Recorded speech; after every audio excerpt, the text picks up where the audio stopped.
Yeah, I'm here.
Hello, hello, everybody. It's your boy Bunneh3000.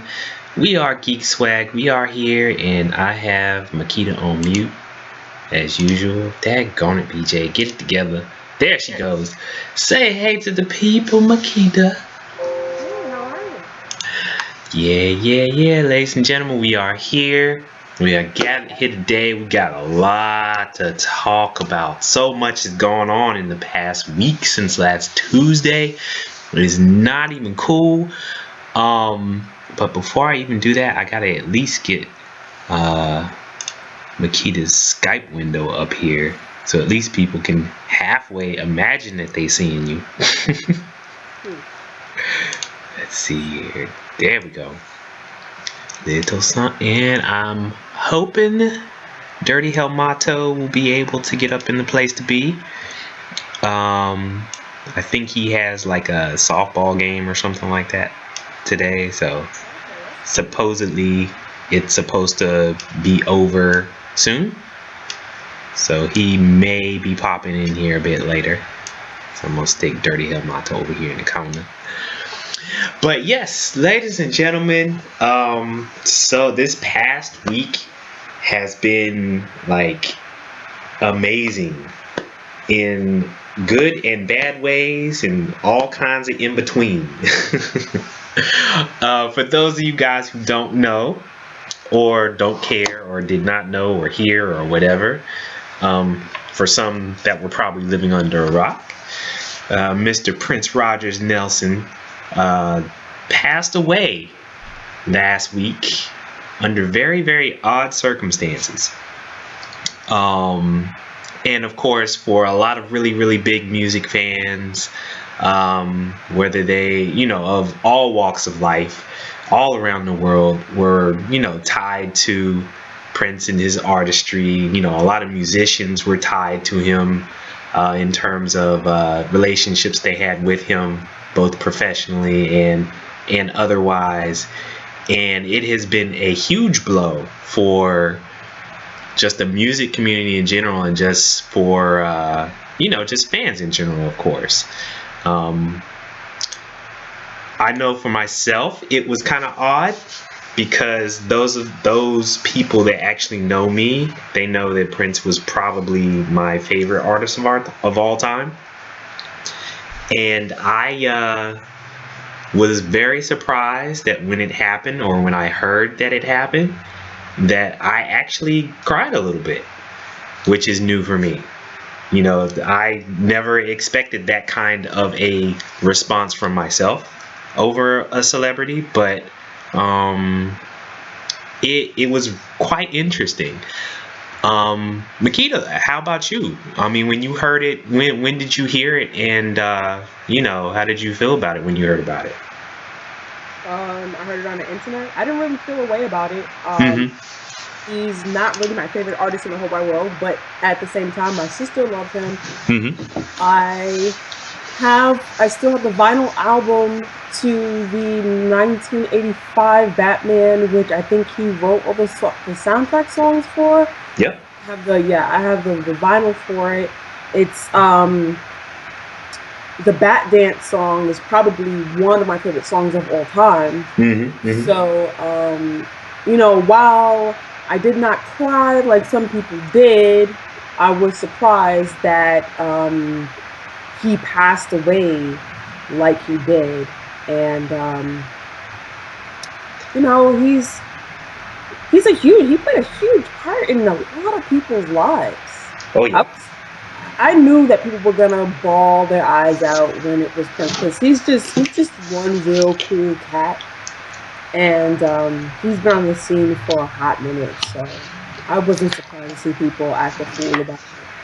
Yeah, it was interesting because, I mean, 2016 has been a banner year, unfortunately, for losing uh, celebrities and just people of significant fame in general, which in my opinion is kind of odd. It just kind of seems like it's been a domino effect for like the past at least 6 months. There's been a slew of, just, I don't want to say odd deaths, but deaths that were unexpected. You know what I mean? From David Bowie to Prince to Vanity to China to Fife Dog to goodness, I can't even. I'm certain there's plenty more that I'm missing or forgetting about here, but a lot of them have been really unexpected. And of course, this past week, a lot of weird or different information has been popping up all through either TMZ or through different people that knew or have heard of different things, and of course the official statements and everything from I guess Minneapolis and everything, in terms of the fact that Prince was addicted to Percocet, and he didn't leave a will. Is that allegedly? No, I think. Well, I'll put it to you. I'll put it to you this way. I've been seeing recent stuff like in the past few hours that have said that apparently he's been addicted to Percocet for quite some time, mainly because of a hip problem that he's had for years that he never wanted to get surgery on. So of course, if you're doing a lot of performing and you're on stage and you got heels on all the time and you've got a hip problem, you're going to be in a lot of pain for quite some time. So, I've also heard some other rumors about different things, but until, of course, any of them are confirmed, I'm not even going to mention them. But of course, anytime something this odd happens, because from my understanding, they actually found him in his house in the elevator. So, of course, those that were close to him were kind of, I guess, shaken by it, because they were like, of all ways to go, he died by himself, not necessarily stuck in an elevator, but in an elevator. He died alone. And from a lot of, I've read a number of like biographies lately about him, and he was always one of those kind of people that, even though he was very warm, he was very welcoming. He helped a lot of people. He did a ton of charity work that people didn't know about because he didn't want to talk about it. He never really let people get close to him. And he's been married at least 3 times. And each one of his wives basically said the same thing, that despite being married to him, he was very closed and very personal and really didn't let people in and wasn't very vulnerable even with them. And he didn't have any children, and but he did have, well, his second wife, the Egyptian girl named Maite, was pregnant with his child, but she lost the child. When she was having the child, she lost it. And of course that happened maybe like back in I want to say around 2000, maybe 2004, somewhere in that time. I can't remember exactly. And it of course devastated him and her back then. And me personally, I even remember that around that time frame, he had just released an album called Emancipation. And it was essentially his, not necessarily, it was like his album that he was able to make music outside of his ill-famed Warner Brothers contract that he so despised for years and years. And so it was like a triple CD album.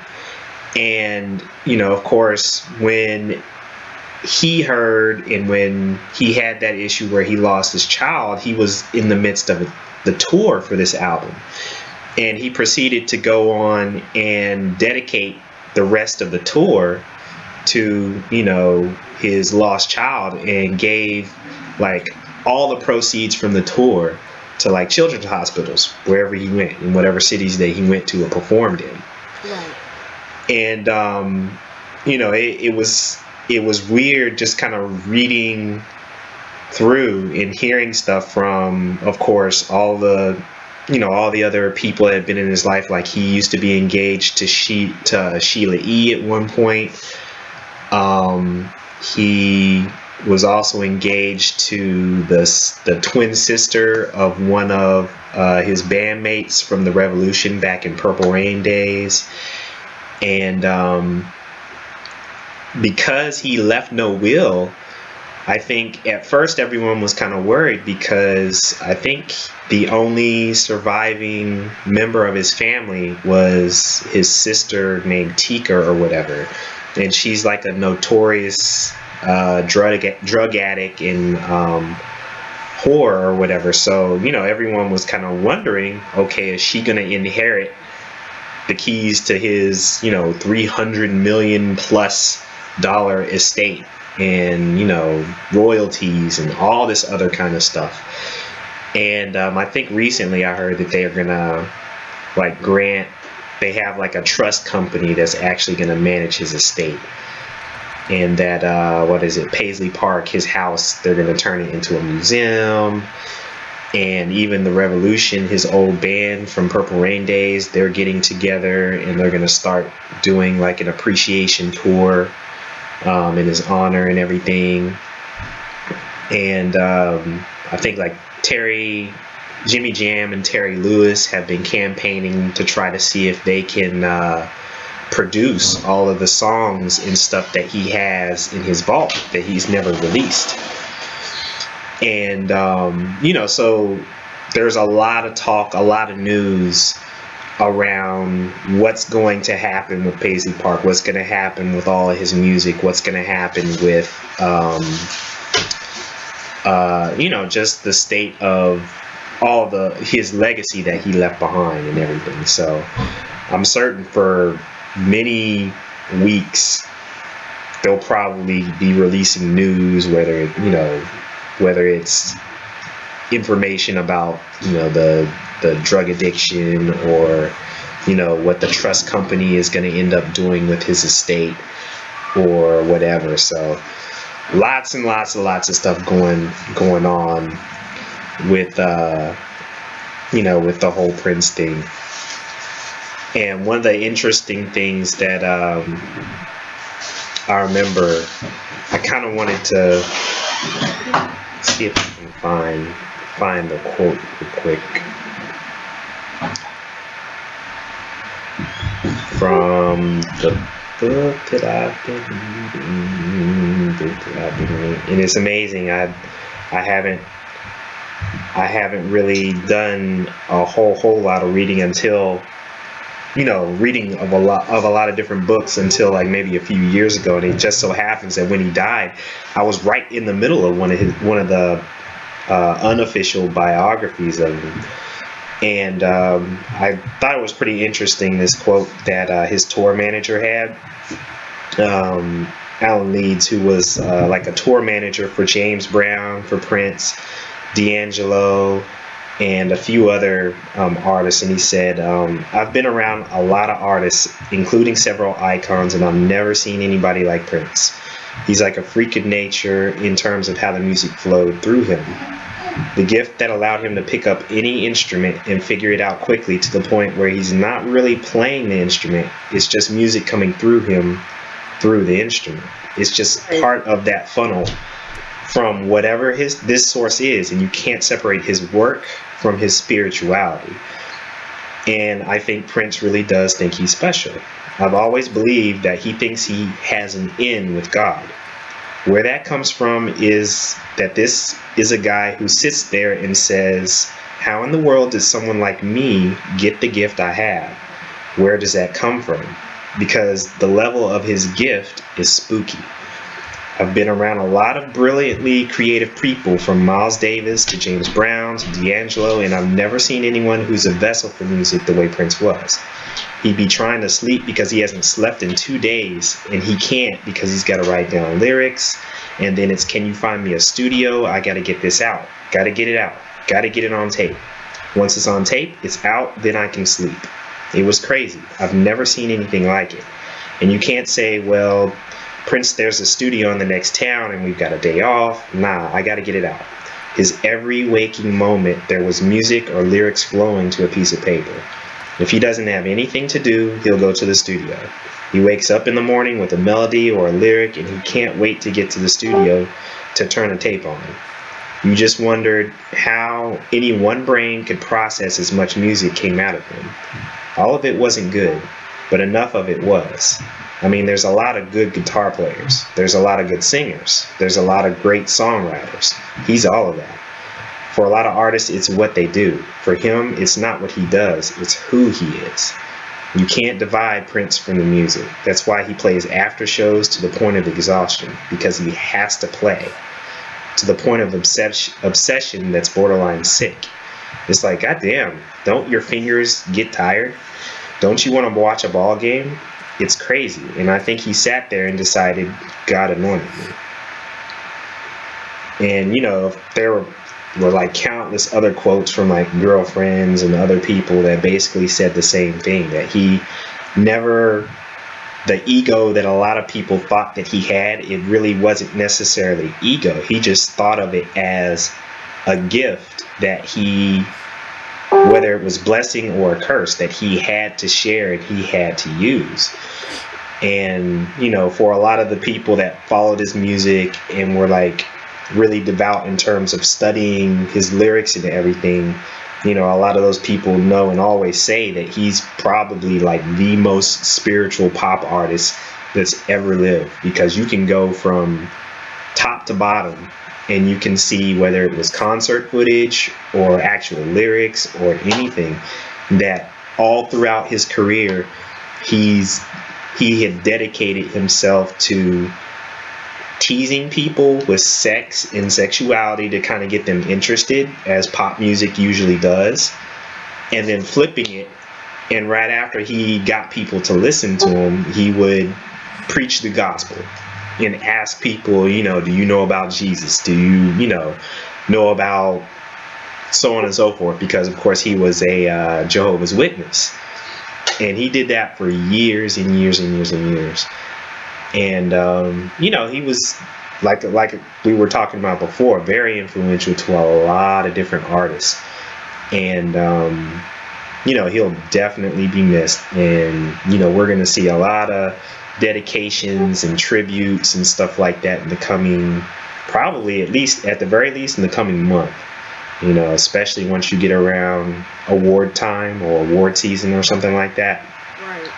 You're gonna see a lot of those happening and everything. So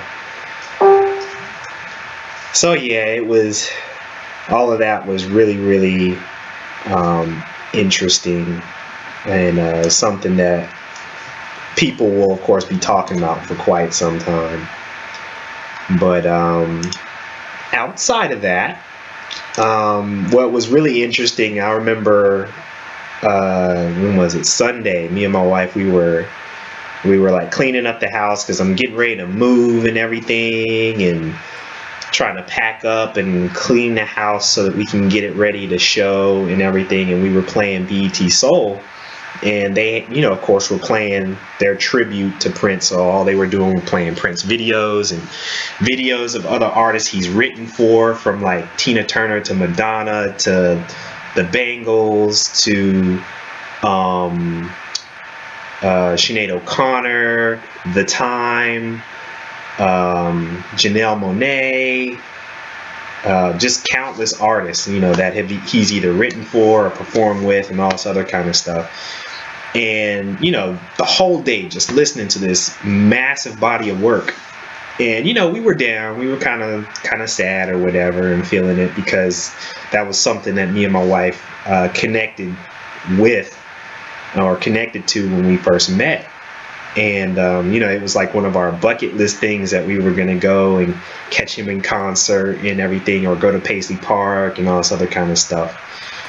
And so to kind of break out of that purple spell or whatever, she was like, well, you know what, we should watch this new visual album that Beyonce is getting ready to do on HBO. And I was like, oh, okay, I guess so, because I remember, I don't know if you remember, Nikita, but back in, when was it, like 3 years ago, Beyonce released another visual album that kind of went in tandem with the release of her last album that she just called Beyoncé, right? And I can't even remember what that one was called. It was like, what was that thing called? Life is But a Dream, right? So it was like her own, I guess you could say, biography to her careers, to that point in her career, and she kind of dedicated a portion of it to the birth of Blue Ivy. She dedicated a portion of it to Jay-Z, and how, her marriage to him was something that helped her blossom and become more of an artist, more of a leader, rather than just somebody who makes music. So she dedicated a good portion of that visual album to her relationship with Jay-Z. So, and it was very heartfelt, very well done, and she used poetry throughout, and as well as interviews throughout that visual album. So when I think the whole world was kind of caught off guard as well when she announced, oh, I'm doing the visual album for Lemonade, which was a curious title in the first place. And, everybody was like, okay, what is this all about? It's her new album. This should be great. Let's check it out. And then all of a sudden, kablooey, kablam, just, well, let me put it this way. Makita, what did you think? Did you watch it when it first came on? What, Lemonade? Yeah. No, I didn't, because I'm not really a Beyonce fan. Like, I like some of her tracks, yep, but I'm not like a huge fan. I'm not like Bayhive or anything. But the thing that really got me was, I saw a meme that had a part of the lyric for one of the songs, and I was like, oh, You wouldn't happen to remember what that was? It's kind of explicit, but It's okay. she was talking about you're not married to no regular bitch boy. Right. Watch my ass twist boy on to the next dick boy. I was like, Hmm. oh snap, Beyonce got it, So when I saw that, I was like, oh, okay, let's do this. So Right, right. I decided I had my friend give me a link that was like riding around on Facebook because I was at work at the time. Uh-huh. And I was like, let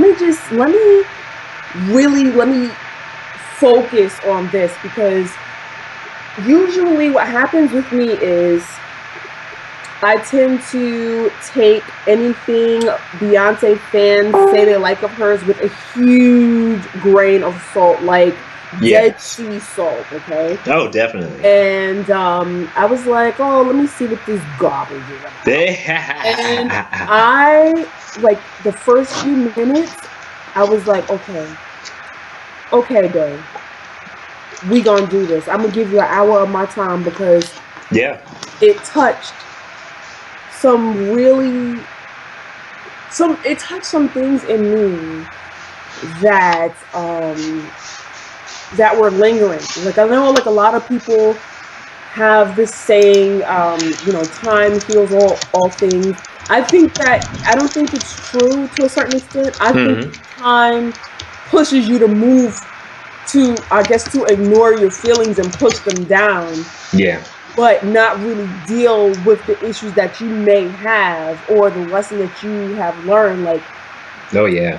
yeah, especially with like cheating, like I never really had closure. And a lot of people, they say you need closure per se, but then I was taught that you don't really need that closure. But I Oh, think you do. my quote unquote closure was, I guess, me being able to forgive myself or me acknowledging that I have a right to be hurt. Mm. And Beyonce's album, like, I didn't realize that she was going to release the cracking of feels that I had going through this album when she, those two, I think it was like two tracks that she talked about cheating, Yep. but those two tracks really hit me hard because I had been dealing with some past feelings from a relationship from like 6 years ago, and Hmm. it Hmm. caused me to have like commitment issues and stuff like that. Hmm. And I kind of related when she did like that poetry in the beginning. Like that Oh, hell yeah. poetry was powerful, super powerful when she talked about asking that question. So let actually She, let's do that service and actually get into some of those, because I mean, me personally, even to your point, I don't mean to cut you off, but because I did want to go in detail through some of the chapters because I enjoyed it really that much. Because to your point, I sat down and I was like, I enjoy her music. I'm not a diehard Beyonce fan by any means, but I enjoyed her last album enough to be interested enough to say, okay, let me see what this is all about. I like the way she put the previous one together. Maybe this one will be interesting as well. And me and my wife were sitting in the bed watching it, and we were stunned. I mean, we did not want to move, budge, say a word, anything for the entire hour that thing was on because it was just so deep. It was powerful. It was deep. And, it just like you said, I mean, because one of the brilliant things about the number one, the timing of this album, the content of this album, and the way she releases her music, period, is that number one, she doesn't do media anymore. She's not on Twitter. She doesn't do interviews or whatever. So, even the Bayhive, as much as they dig into her life or whatever, nobody truly knows what's really going on personally with her. There's plenty of rumor. There's plenty of tabloids and stuff like that. So, there, of course, we've all seen the elevator incident with Solange and everything. So there's always been rumors of her and Jay having issues and that kind of thing. So people have always wondered. So, with this thing hitting as hard as it did in terms of the content that it talks about, the oh, hey the Resistance, and hey MTG Gamer, we talking lemonade. The thing that I think that people kind of have to realize, that I'm certain people didn't want to realize because they were caught up in a lot of what's the term I'm looking for? Caught up in a lot of, is it innuendo? Is that the word I'm looking for? Yeah. Yeah. That this was all about her issues with Jay-Z. When in truth, well, I don't want to say in truth, when the way it's truly presented is that this is a conceptual project based on every woman's journey of self-knowledge and healing, which is actually the quote that is released with the album on Tidal.com. So, you know, it's one of those things where she kind of has woven this mysticism where this entire album could be a very personal journey for her, and it may not. I mean, most of us are relatively certain that it probably is, just because of all the rumors we've heard. But because she hasn't really stated anything officially, it's one of those moments where this will always be something that her fans, as well as, you know, just people or other onlookers from the outside looking in, will always talk about. You know, it's like she's kind of created her own legend with this album. Whether people like it or dislike it, point blank, people are talking about it. I just wanted to touch on something real fast. Mm-hmm. So when you were talking about the timing of the release of the album. Mm-hmm. So when I first heard the album release, I kind of rolled my eyes a bit, because I was like, you know, this is kind of shitty timing, being that, you know, Prince just died, and I wasn't interested in hearing a new album from Beyonce at the time, because, you know, even though I wasn't really a huge fan of Prince, I still kind of mourned his talent and his genius. Right. You know? So I was like, oh, I'm not listening to this. I don't know if I want to listen to this, because it seems kind of tacky. But then, like, things began to pull together for me, and I started hearing things about how Prince really made sure to not only support the Black community, but but Black women. Like, he really uplifted Black women. He, I don't know if you saw the article where he had a magazine. He demanded that a magazine get a Black female interviewer to interview him. Of course, they obliged. Right.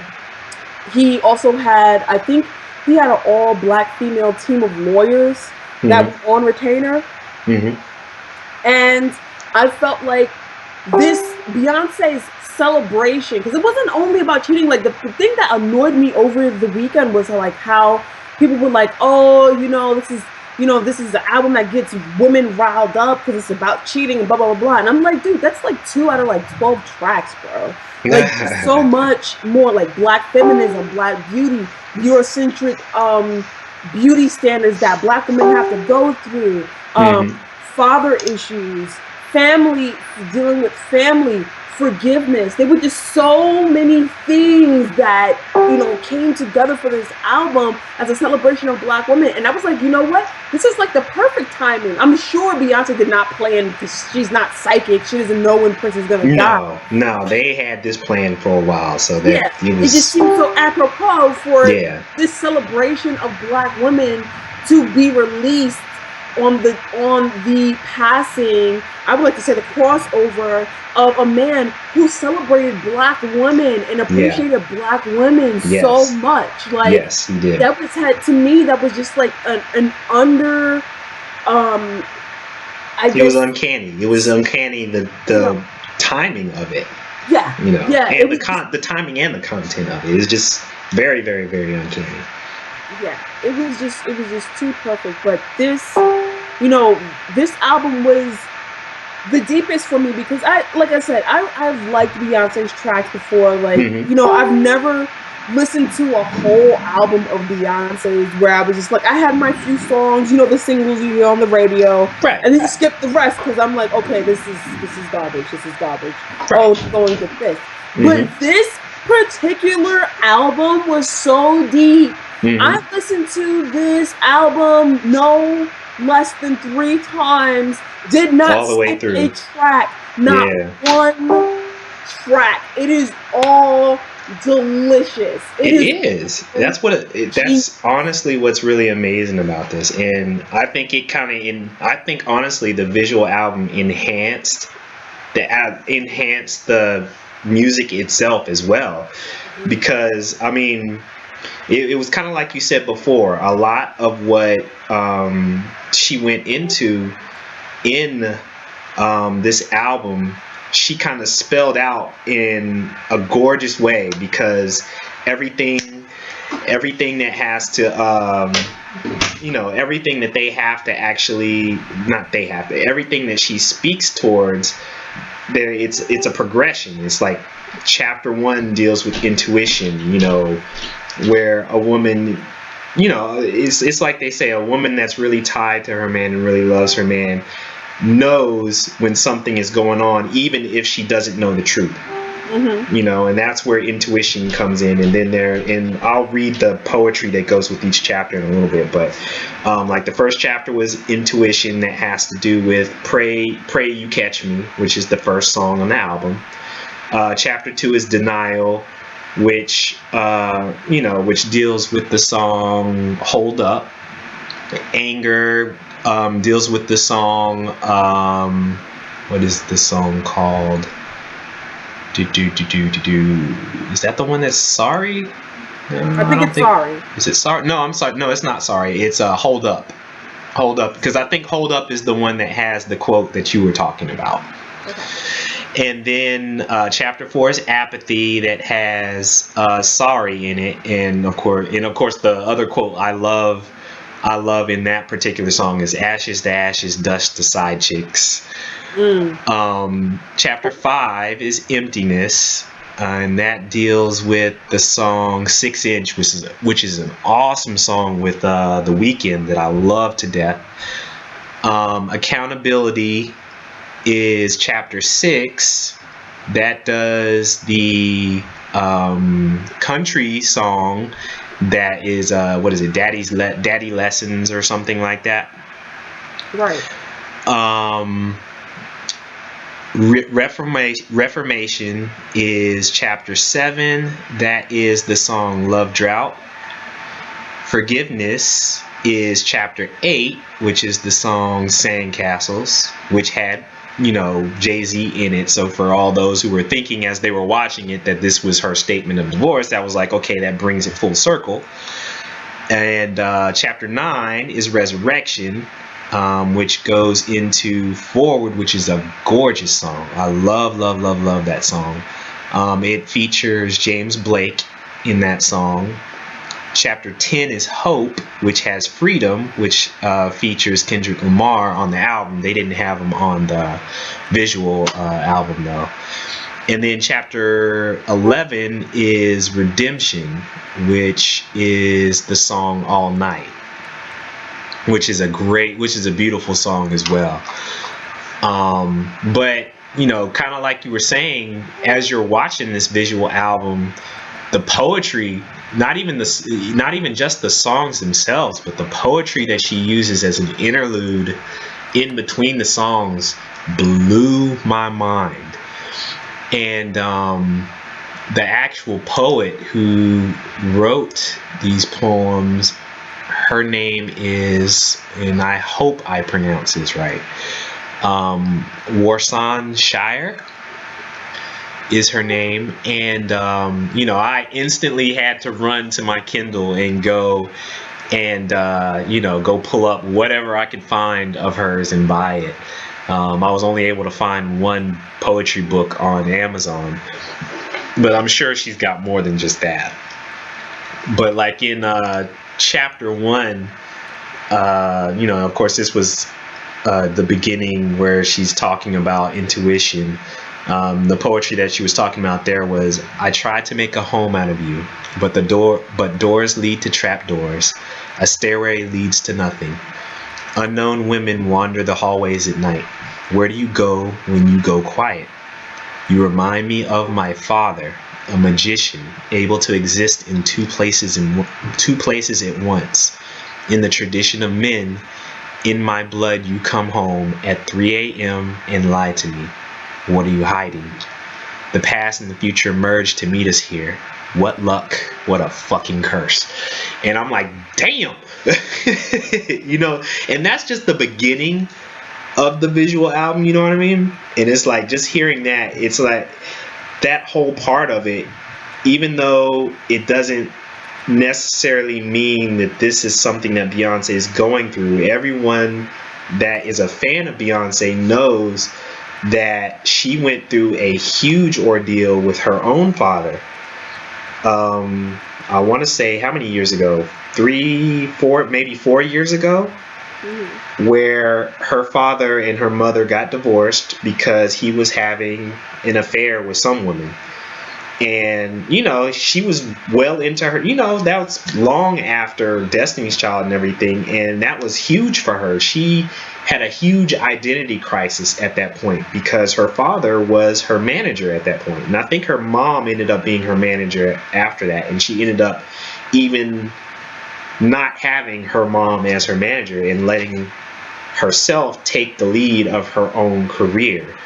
Not too long after her last album, maybe like 3 years ago. So, you know, to hear that poem at the beginning of the visual album, it was like it threw everybody into a tizzy because they were like, okay, they knew about the rumored Jay-Z affair, and of course they knew about her father having an affair also.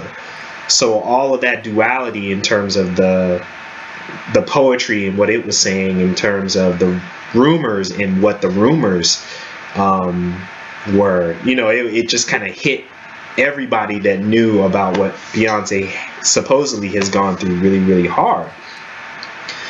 And to make them think that maybe this is autobiographical.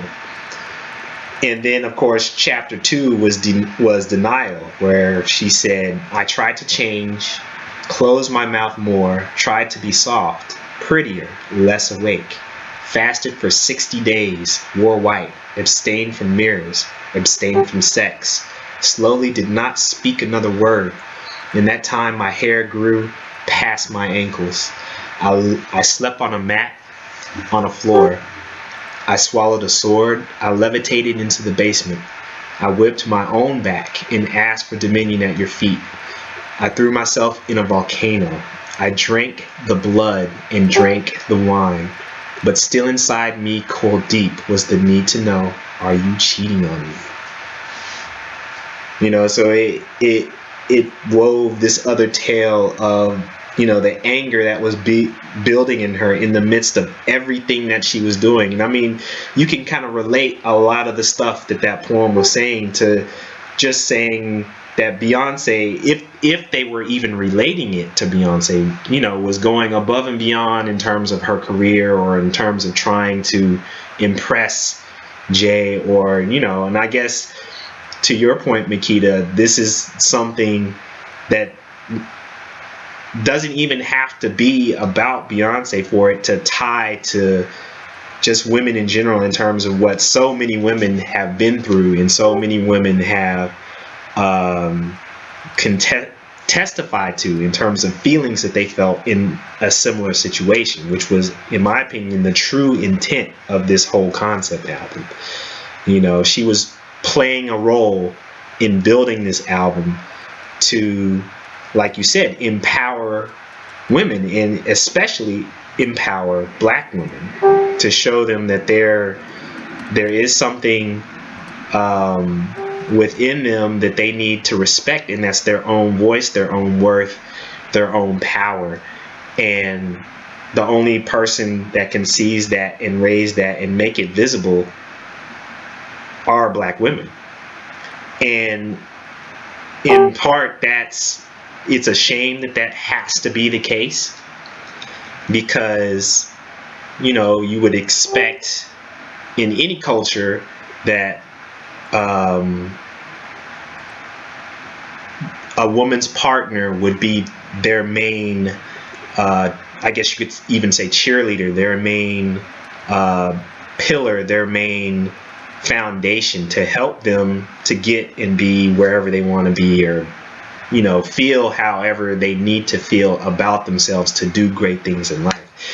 But and I think, where was it? I can't remember which chapter it was, but there was the chapter where she quoted Malcolm X, which was a well-known quote that Malcolm X had, saying the most disrespected woman in America is the black woman. The most unprotected person in America is the black woman. The most neglected person in America is the black woman. And where I had actually attached a really, really beautiful article to the agenda. I wasn't sure whether or not you got a chance to check it out, Makita, but did you see the one that I attached to the agenda? No, I couldn't get a chance to look at it today. Okay, not a problem.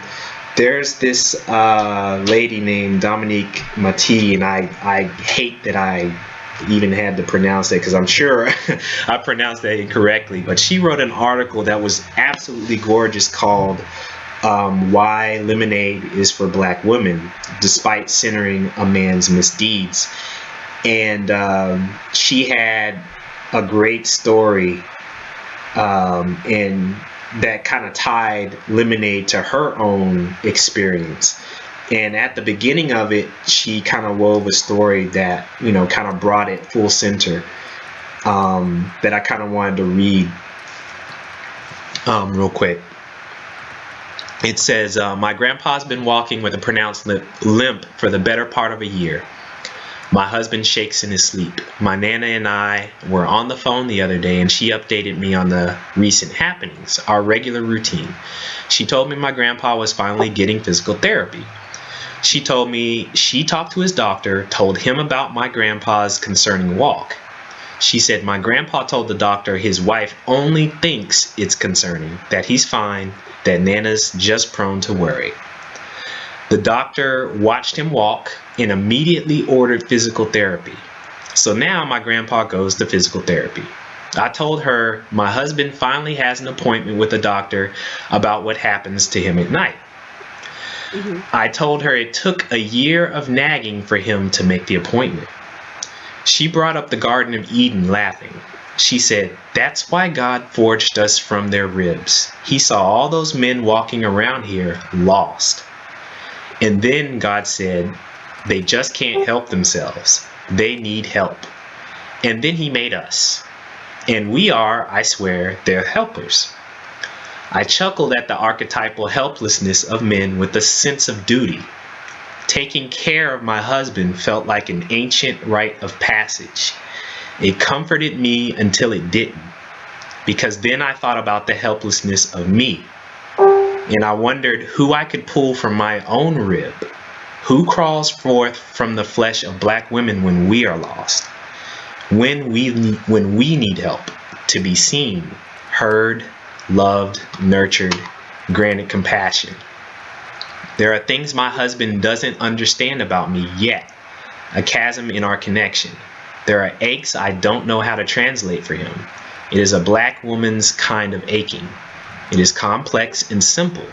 So much of the world sees black women and girls as servants, as a means to an end, accessories for completion. Even our lovers, even our mothers and grandmothers, even us. By being born with the privilege of not experiencing this pain at the expense of women like me, my husband is complicit. And, she goes on to discuss, just how, I don't even want to say betrayed, but how she related full-fledged to every single chapter in Lemonade, even without necessarily going through, I guess you could say, an affair, with her own marriage. But she did recognize, just how taken for granted she felt, and how she would always define her self-worth and her own power through her own husband. And I hope I explained that right.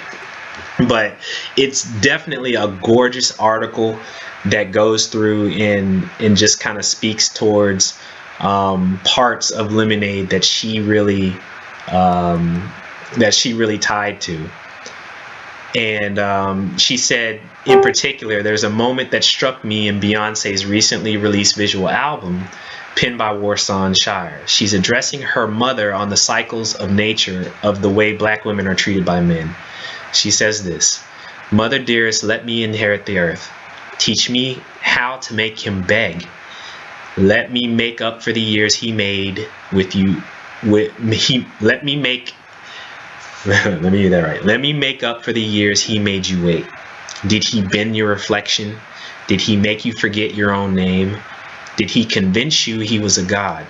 Did you get on your knees daily? Do his eyes close like doors? Are you a slave to the back of his head? Am I talking about your husband or your father?" And she was like, it completely blew her away, because not only did it kind of relate to her relationship with her husband, but it also related to her relationship with her father, and how her father wasn't very was in and out of her childhood and wasn't as influential as you would expect a father to be in her life, and how that void kind of shaped what she thought of herself and what she thought of relationships in general. And that's unfortunately a common theme, especially in the black community, and it's extremely unfortunate. And to your point, Makita, I think that Lemonade hit that chord that basically took Beyonce from, in my opinion, it took Beyonce from a level of, hey, she's a great artist and she sells a lot of music, to an icon. Yes. In my opinion. I agree, because let me tell you, had anybody told me that she's a legend before this album, I'll be like, oh no. But this particular album elevated her. For me, she did. When I tell you, I had a good cry each time, and I released all this like anger and hurt from like almost 10 years ago.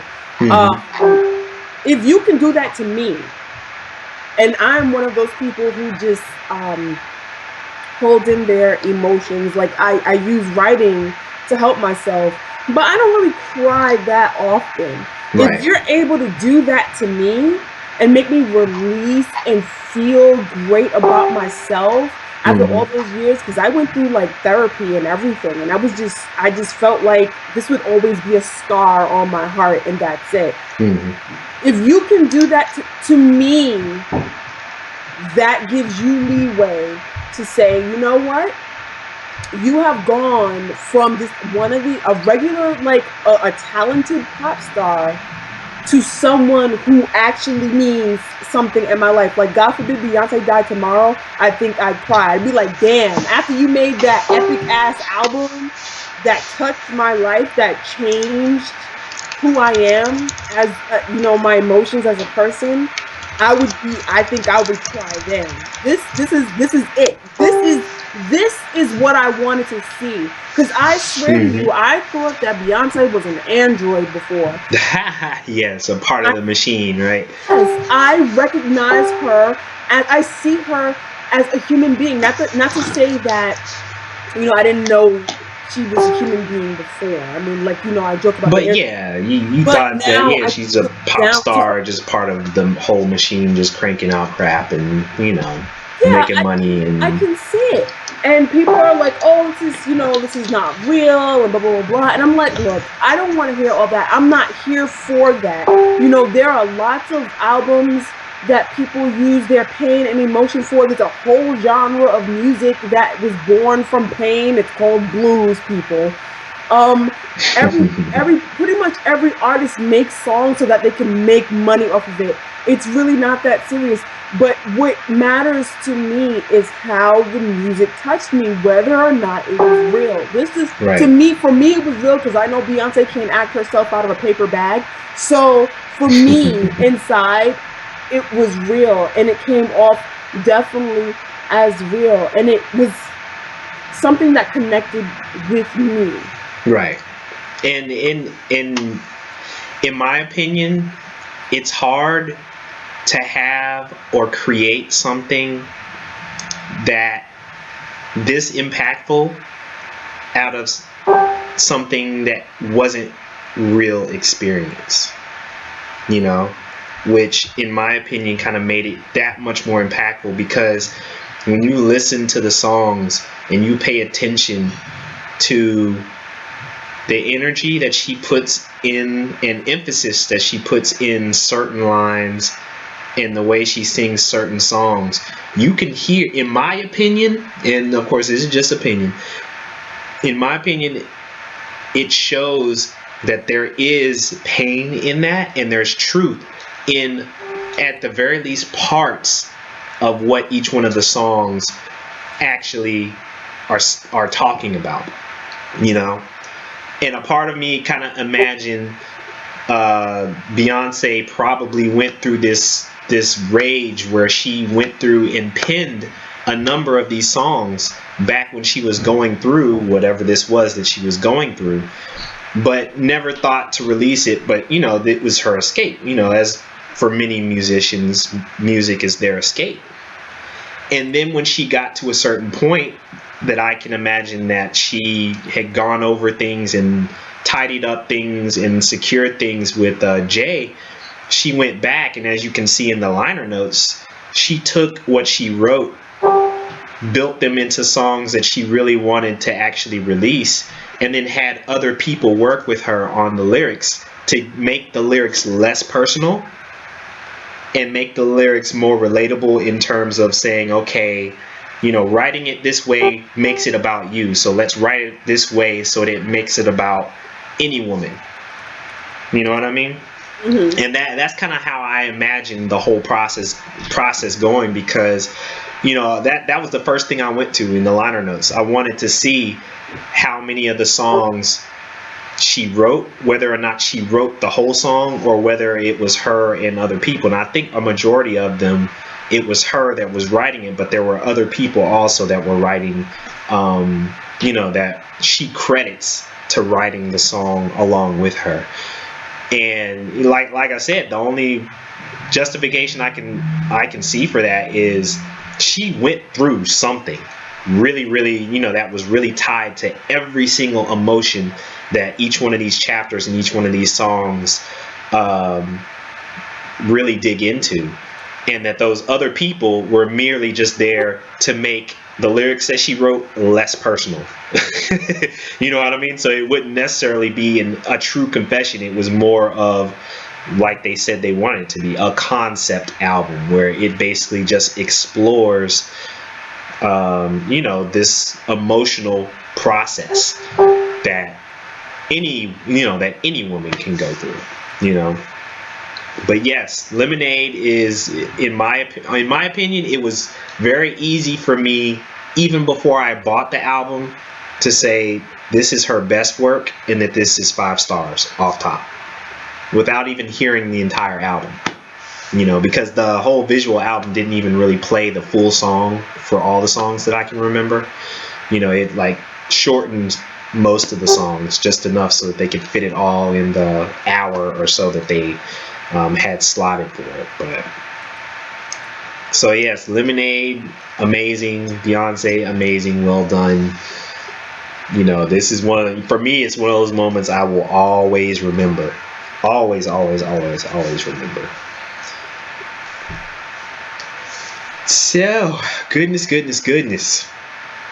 Now that we have that out of the way, we can kind of take a breather a bit. Let me know a bit about what games you've been getting into, Makita. Since, I mean, you know, this is kind of a gaming geek show. I know we've taken a good hour or so to kind of dig into some music and everything, but you know, lo and behold, we do geek related stuff here on Geekswagg.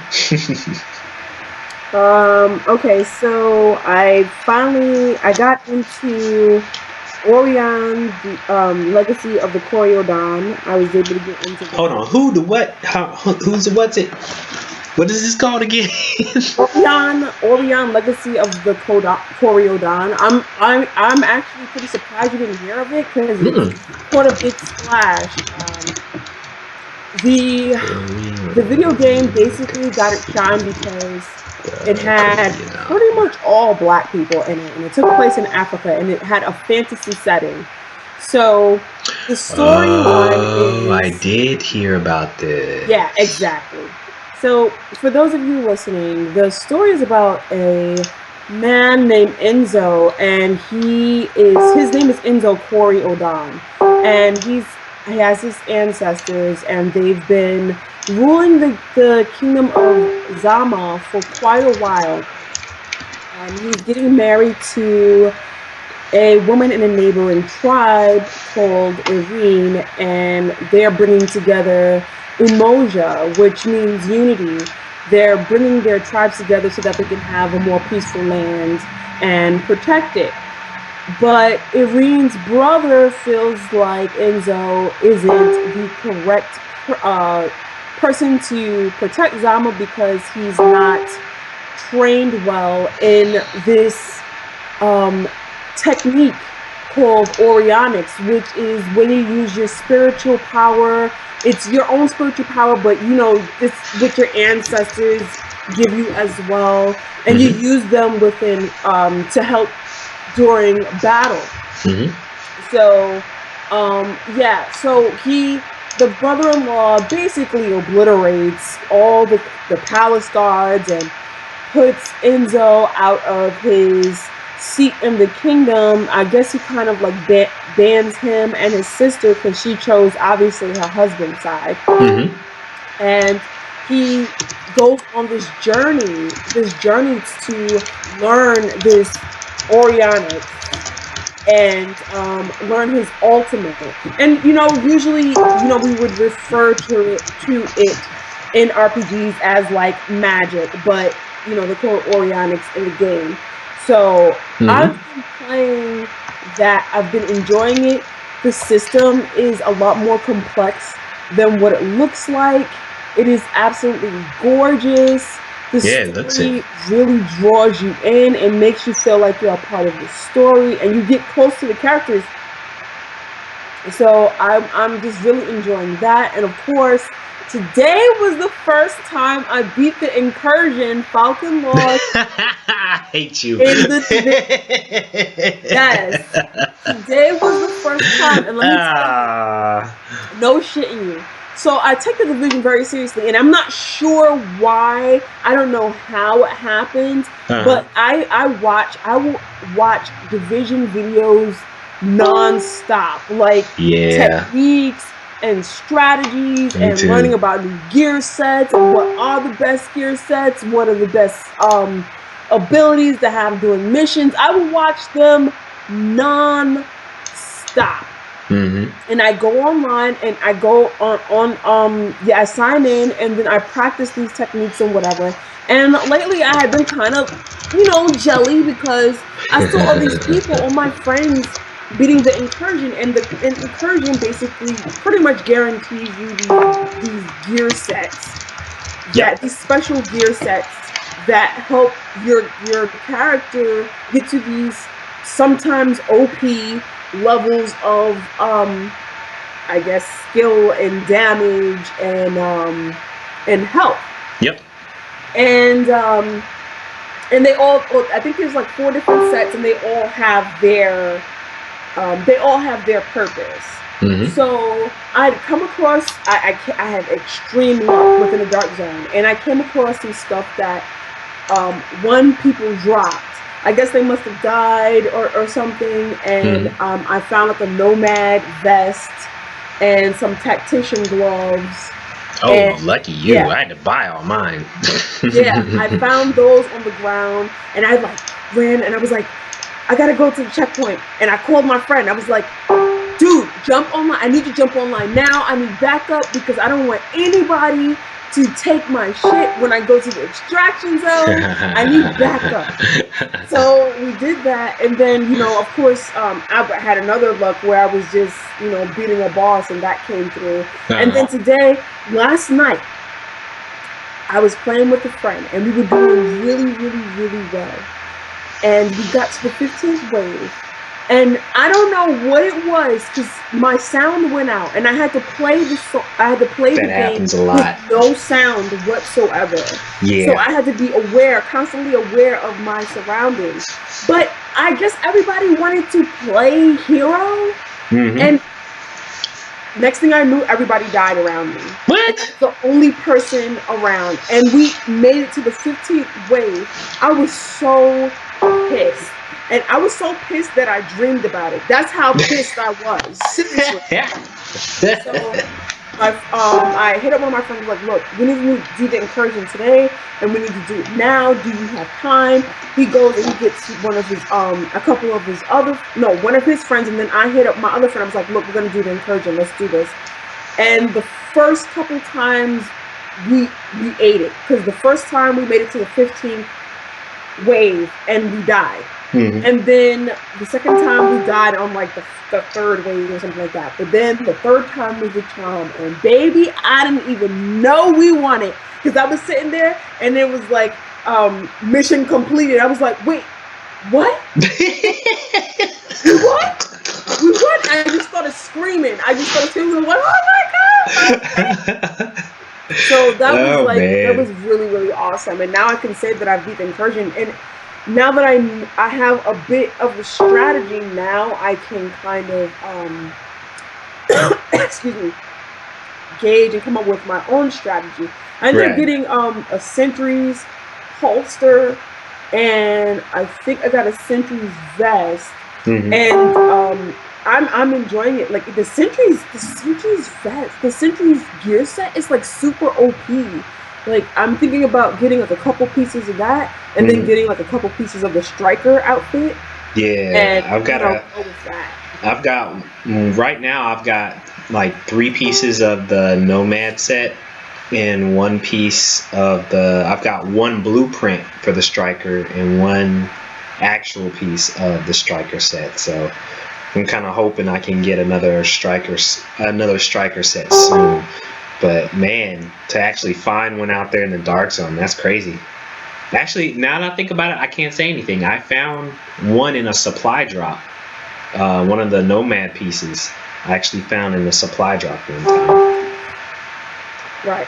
So yeah, I unfortunately I have not had anywhere near the luck that you had. I think over the last maybe 4 days that I've been playing, I've tried to go in and I haven't even tried to concentrate on the incursion because I was like I gotta wait until Jay gets on so Jay can help me, and then there were a couple other guys that I made friends with that Jay and I have been playing with where we've been dying in the incursion and dying in other missions, but other people would keep dropping out of our sessions. So of course if you only have 3 people, it's like your ass out. And we would always go and try to do whichever one of the daily missions that requires you to go challenging, because that would get you like 50 Phoenix credits, right? Hmm. And for some reason, I don't know what it is, for the past 3 or 4 days, we haven't been able to beat any of those missions that you have to do on challenging because they've been so freaking hard. And then, of course, whoever we're playing with, we always lose like at least one person before we get like near the last portion of the map or last portion of the mission. And then once they drop out, it's like, well, damn it, we can't get past it now. And we get in this loop where we are just stuck, don't have the equipment, don't have the grenades or whatever, and we just keep dying in the same place near the end of a mission. And it's like, then we just lose it.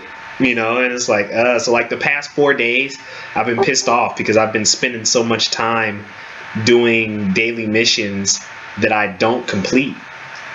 And then on top of that, I haven't even completed the incursion mission yet. For the same reason. Every time I go in, I either get these assholes that want to do the glitch, and I'm like, get out of here with that, and I have to jump out of the mission, or I get in there and somebody doesn't know that, look, you can't stay up top the whole time, you have to go down in the trench, when you first get in and actually hold down the trench if you're going to have any hope of actually putting the bomb on the APC. So, it's like I haven't had the magic group, unfortunately, that I've been able to get mad far on the incursion as of yet. So I'm still waiting to get my incursion badge or whatever you want to call it. Oh, so you haven't beat it yet? No, I haven't beat it yet. I thought you were one of the people that beat it. No, I know the strategy because Jason's beat it before. Ooh. And he was telling me that he got in with a couple of guys from the UK that were awesome. They actually had like gear scores of close to or more than 200 when he was doing it, right? And I know the thing says that you need to have 160 or above. I think it says what, 140 or above? 140 or above. But yeah, I'm like, damn that. You need like at least 180 or above. Yeah, they are lowballing it like crazy. Yeah, they are lowballing it. And he basically told me the strategy that they used when they were in there was, number one, everybody has to have the pulse. Number two, everybody has to have the signature skill with the shield. And then that last ability or whatever, it's like try to have everybody have a different one, but most people are going to end up having either the support station or the healing gun that actually heals in a radius, right? So he was like, what you do is you have to go downstairs first. Of course, you have to jump through the window and go to the trench in the middle. And he was like, you have to hold down that middle trench to get out of the way of the massive gun that always shoots.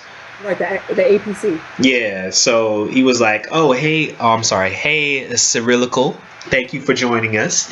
And thanks for the host of A Purple Ronnie and Jart's Voice Man and MTG Gamer and everybody. Thank you guys for joining us. Talking a bit of not Lemonade. I'm sorry, we did Lemonade earlier. We're talking a bit of the Division Incursion right now. Falcon lost. And so what he was saying that they actually did was, of course, when you first jump down, you've got all those shotgun guys that are like, if you don't have the health or the armor, they just shred whatever you have, right? Mm-hmm. So he was like, what they did was when they jumped down, they hit one of the people hit their signature skill with the shield that does like huge damage resistance for you so that you have the time to make it. And then, are able to take out that first wave easily, right? Mm-hmm. And then, of course, you hold down the fort until you get to the fourth wave when you get your very first bomb. And, of course, that's the difficult part. When you get to that fourth wave, not only do you have to take out the drones, you have to take out more shotgun guys, and you have to go and get whichever one of those guys has the bomb on them so that you can take it to the APC. So what he was saying was that two people have to work in tandem. One person has to have a build that just either has a ton of armor or a ton of health, right? And that is the person that has to carry the bomb. And then the other person has to be either in one of those two people has to have their shield signature skill ready, right? So once they're ready and you take out as much of the people as you can, those two people have to run out. And of course, you have to hit the signature skill with the shield. Go turn off the two people have to turn off the guns. And then that one person, when the shield is still on, they have to make a beeline for the APC, plant the bomb, which you have to have good time, with that shield signature skill in order to set the bomb, not die, and then come back, right? And then, you have to repeat that whole process, 4 times? Yeah, 4 times. Right, and essentially what you end up having is those 4 waves should be just about long enough for at least one person to recharge their signature skill with that shield, because that's essentially what you need in order to assure that you survive the shotgun guys that come at you every single 4 waves. Right. And that was basically what he said they used, and that worked like gangbusters, you know. So I didn't do any of that. Really? Yeah, we didn't go in the middle. We actually found that that is more vulnerable and that is a lot more work. Mm-hmm. There is a little nook that when you jump down the stairs, Yep. there's room. There's a room that's there. Instead, we didn't use the room. We used the little bit that it's a little nook that's before that room. Mm-hmm. We set up there. And what happens is every time the APC shoots fire, there's this huge pillar that's there. So the APC will shoot at it, but the blast won't hit you for the most part.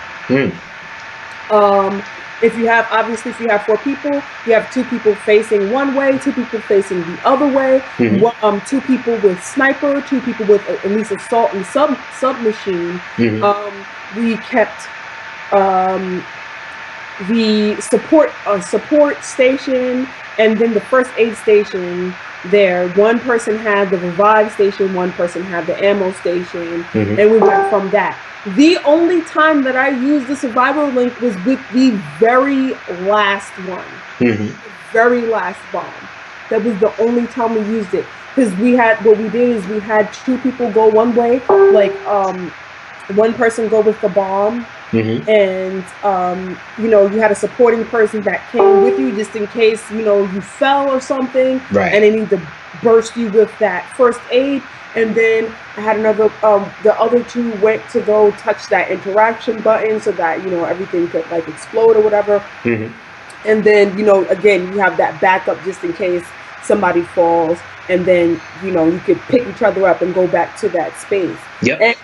And it was easy in that area. We had protection, and then we're still able to like peek out and shoot across the way with the snipers and everything. And which side is that on? Is that on the left-hand side? That's on the left-hand side of the... It's on the left-hand side. Yeah, okay. I think I know which area you're talking about. Yes, so, it was easy for us to just, like, tumble forward and, fly in there and I guess keep an eye on everything. So that was pretty cool. It took us maybe about, like, 40 minutes to beat it in that corner, because I originally did it how like Jay did it, and it was just too much. There were too many openings. Yeah, and that's what I started realizing, that it doesn't, because it's a trench, you still have the disadvantage of guys shooting down into the trench without even coming into the trench. Because at first it was working, because I was thinking, oh, they have to come down in the trench in order to get you.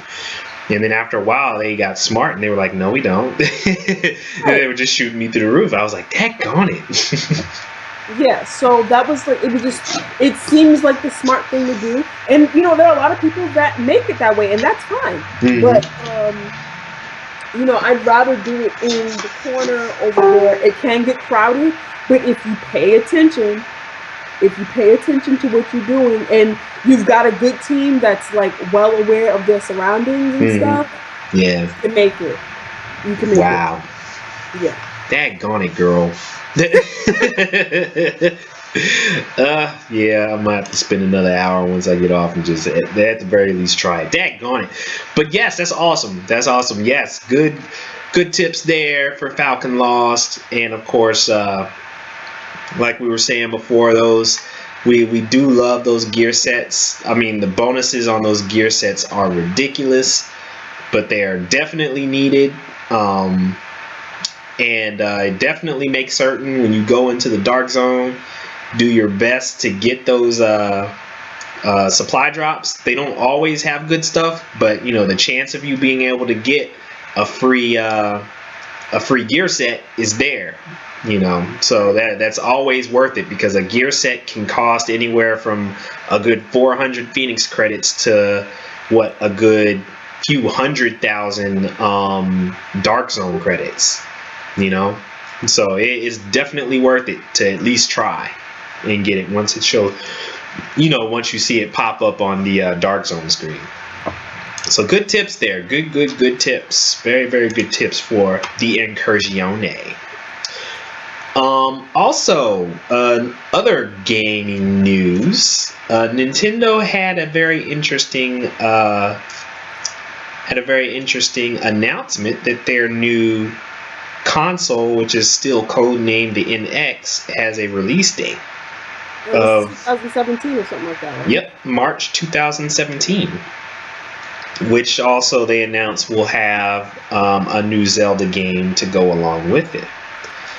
And which is weird. Well, I don't want to say is weird, but the interesting thing about that is, to this point, Nintendo's been relatively hush hush about what this console even is. I mean, the most that they've said is that the CEO, I think one of the quotes that they said that kind of echoes what the thing may be, is that the NX will not be one but two devices, with Nintendo packaging a powerful dedicated console alongside a handheld system that can be used together or separately.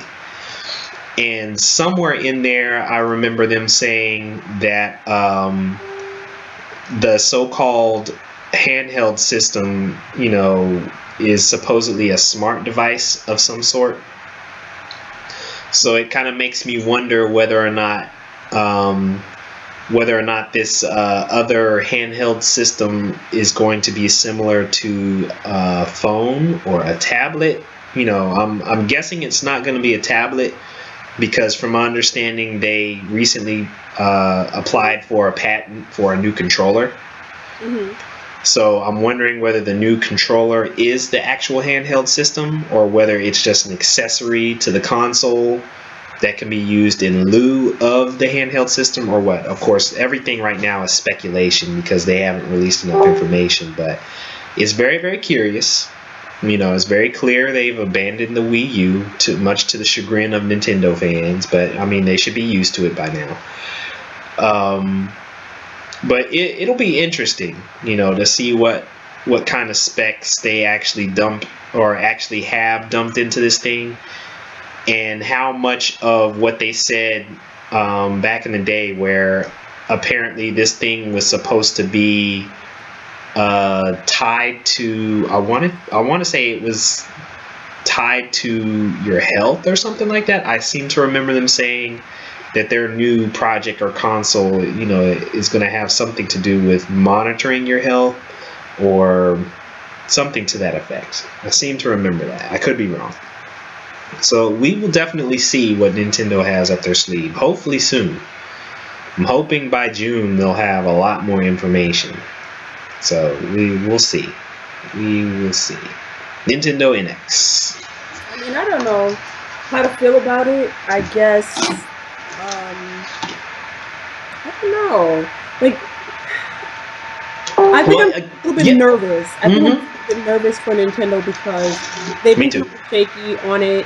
Mm-hmm. The Wii U, to be honest, I was only going to get it for Monster Hunter 3 Ultimate. Oh, yeah, yeah, yeah, yeah. Yeah, Mm-hmm. that was the only game that I was going to get it for because I love Monster Hunter so much. But Mm-hmm. other than that, I really had no interest in getting it. And the Right. only reason why is because the games didn't interest me. If they had some games that interest me, then I would definitely grab that Wii U with the quickness. But Yeah, they ran into the same issue they've had with, their previous consoles. No true third-party support.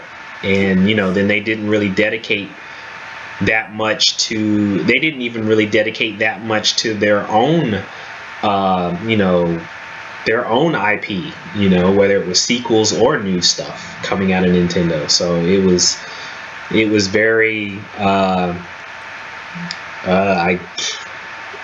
void of content.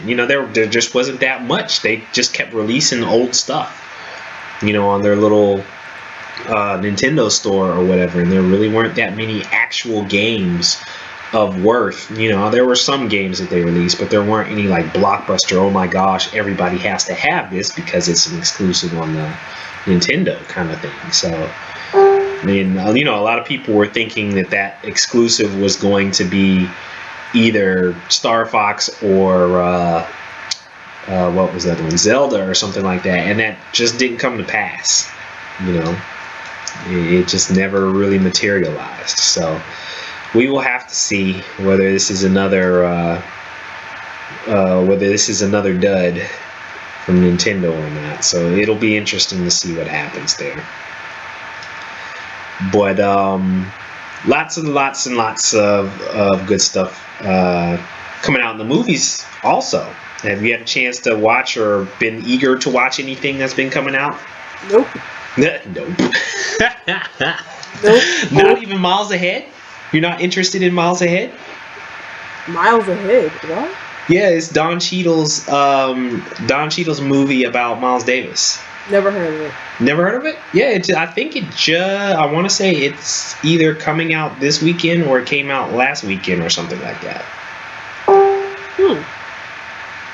I really want to see that. Of course, I'm waiting for Civil War to drop. I already did my I'm disappointed in Batman versus Superman, but I wasn't, completely. I didn't trash it, even though I was disappointed in it. I'm not a big Doctor Strange fan, so that movie doesn't necessarily interest me, but that's coming soon. And then the one, actually, the Resistance 66 has an interesting question also. I think we kind of covered this last week, but they want to know what our thoughts on the PS 4.5 are. What are my thoughts on it? Yes. I mean, I gave my thoughts, I think, last week. I gave my thoughts on the 4.5. It's just a higher luxury. It's just a luxury PS4. I don't see why people are getting up in arms about it. Oh, I just bought it, blah blah. Unless you have a 4K TV, I don't know why you're crying. Yeah. I think the one thing that I think everyone is concerned about is not only just the resolution thing. It's the possibility that they are going to, update other parts of the hardware of the 4.5 and then essentially put you in a position where you're looking at your PlayStation 4 and you're recognizing that the same game that you're playing on your PlayStation 4 actually may have a better frame rate, look better, even without a 4K TV. And just all around play better on the 4.5. And I think that's what people are afraid of, because that's apparently what people are also afraid of for the so-called Xbox One upgrade system, or whatever it is they're trying to set up for, the whole modular Xbox One upgrade thing that they are trying to work out. And from my understanding, that even the developers are kind of, not necessarily heated, but they're kind of anxious to figure out what's going on, because that'll put them essentially back, not necessarily back to the drawing board, but it'll put them in the same kind of boat as having to deal with PC development, where they have to take into account, multiple, I guess you could say multiple settings. A high-end computer, a low-end computer, a medium-end computer, and different hardware on all the different computers, different drivers for different graphics cards and everything like that, and it running poorly on this type and all this other kind of stuff. And in a sense, they're kind of worried that PlayStation may upgrade the 4.5 enough to the point where it, even though they are saying that it's not supposed to be its own separate platform, that it may cause the developers to have to develop it slightly different, or put that much more, development time into yet another version of the game. I think it will. I think that it will, because 4K, it's not everybody has it now.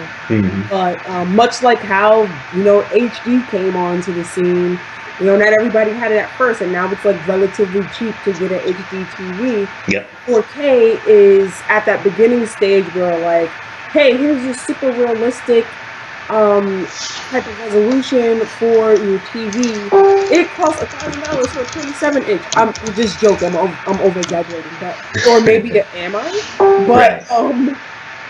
it is, it's more expensive now, and plus everybody has their own TV now. They're just like, why would I switch to 4K? Like, it's nice to have, but why would I spend that extra money unless you're like a gadget geek, like a real gadget geek? You have to have the latest electronics.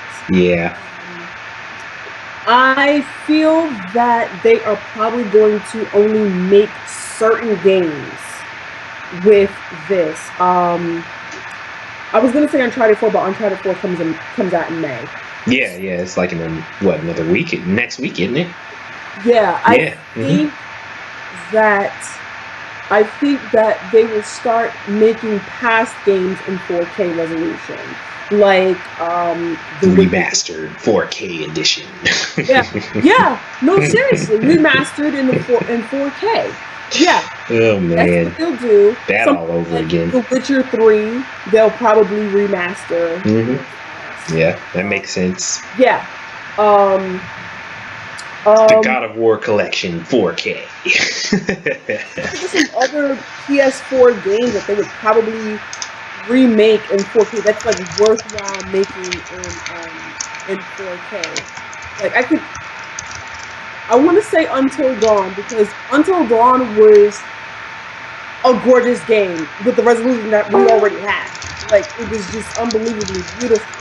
But there are some people that would probably want to see that game in 4K. I would want to see I would just be curious about it.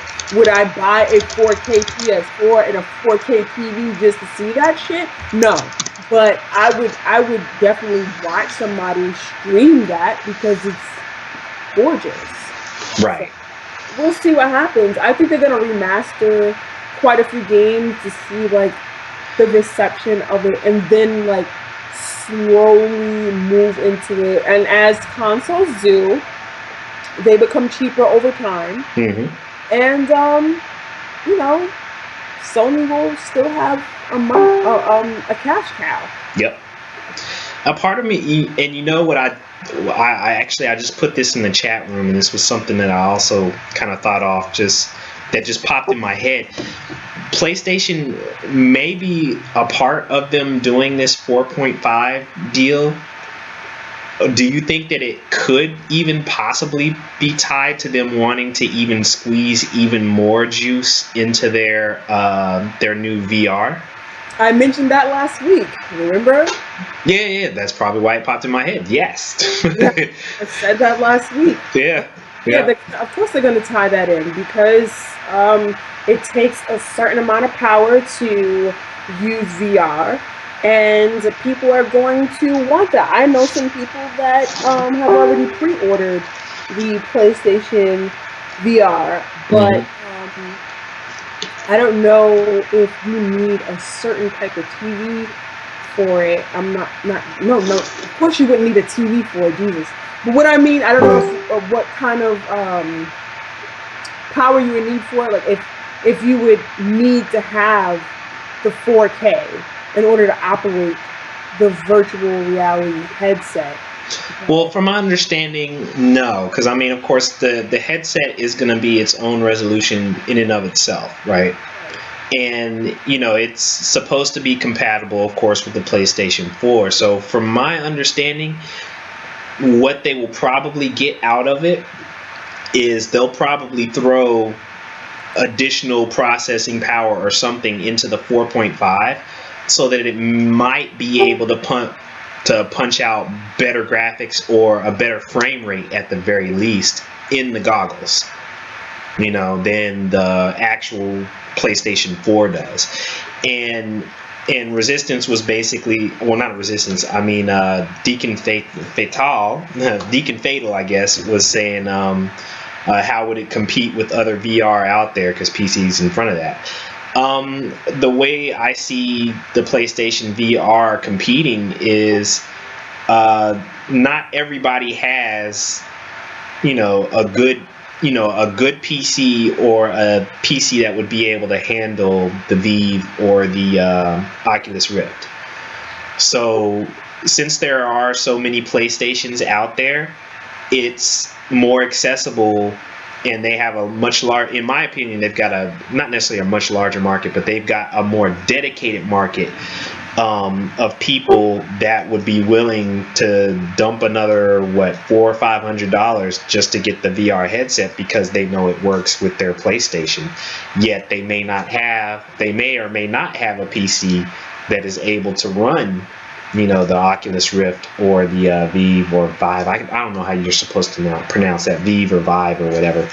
You know what I mean? So it's like you can pay top dollar for the headset and then recognize that you've also got to pay another at least 1,000, if not 1,500, minimum in order to get a good PC to run that Oculus Rift.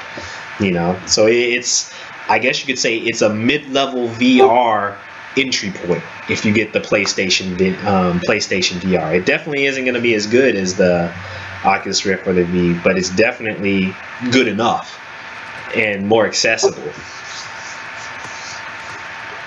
So yeah, I think it's interesting. Sony has a tendency to develop hardware that's completely unnecessary.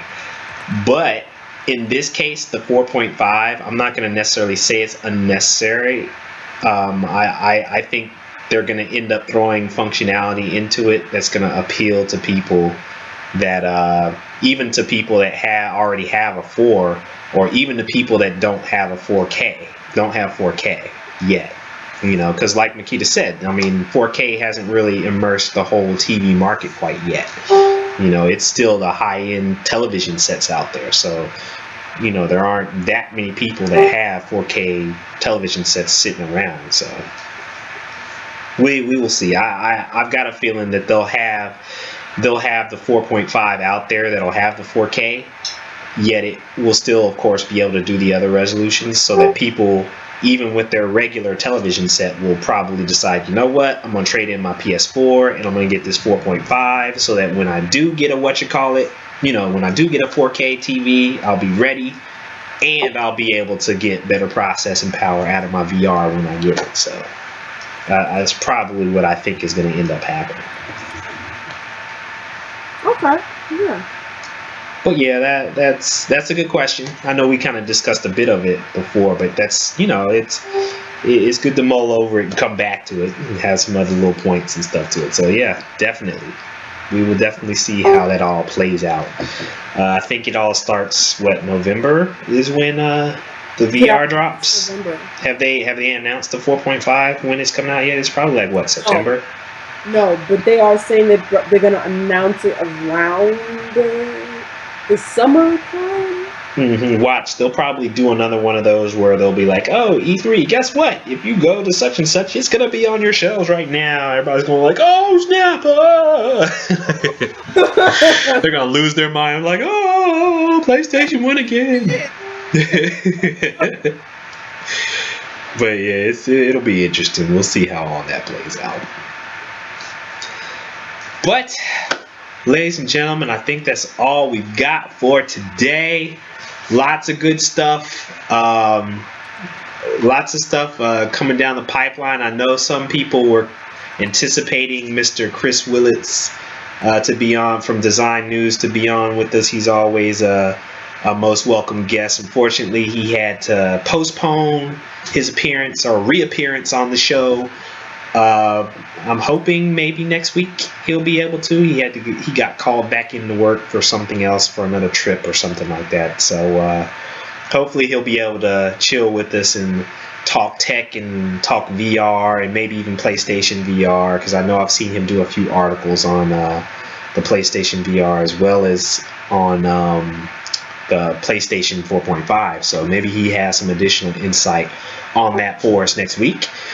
And Makita, let the people know what you might be streaming or getting into in the coming week. Oh man, I wish I knew. I've been doing this whole vision thing. I've been obsessed, but I think when I get back on track, I will continue my my Let's Play on Undertale. And that's pretty much it. I don't really have much going on lately. Gotcha. Myself, I have a couple of games that I think I'm going to be streaming relatively soon. I am supposed to be playing a bit of a game called Democracy Africa, and I'm hoping I can get into that later on this week, maybe this weekend as well. And also, gosh, what was the other game I was supposed to be playing? I got another code for another game that I'm supposed to be trying out and streaming as well. Can't remember what that is, but stay tuned. Definitely make certain that you follow the Grim Phreaker at the Grim Phreaker on Twitter as well as on Twitch, so you can be all up to date on what she's getting into and what she's playing. Do the same for myself. Bunneh3000 is on Twitter as well as on Twitch as well. Also, make certain you hit the follow button here on Ladies of the Round Table. A lot of other streamers here. I know I've seen a few of them playing The Division, playing Counter-Strike. I can't remember some of the other games. No, I know they'll hurt me. I know I've seen a few playing Destiny as well, Smite as well. And yes, Fatal, I will send links to the Twitch pages in the chat for you guys to check us out. Also, hopefully Dirty Helmet will be with us next week as well, and we'll be able to get a bit of insight on some of the games that he's been playing as well. He's been deep into I know MLB The Show, as well as what was the other game he was going to do.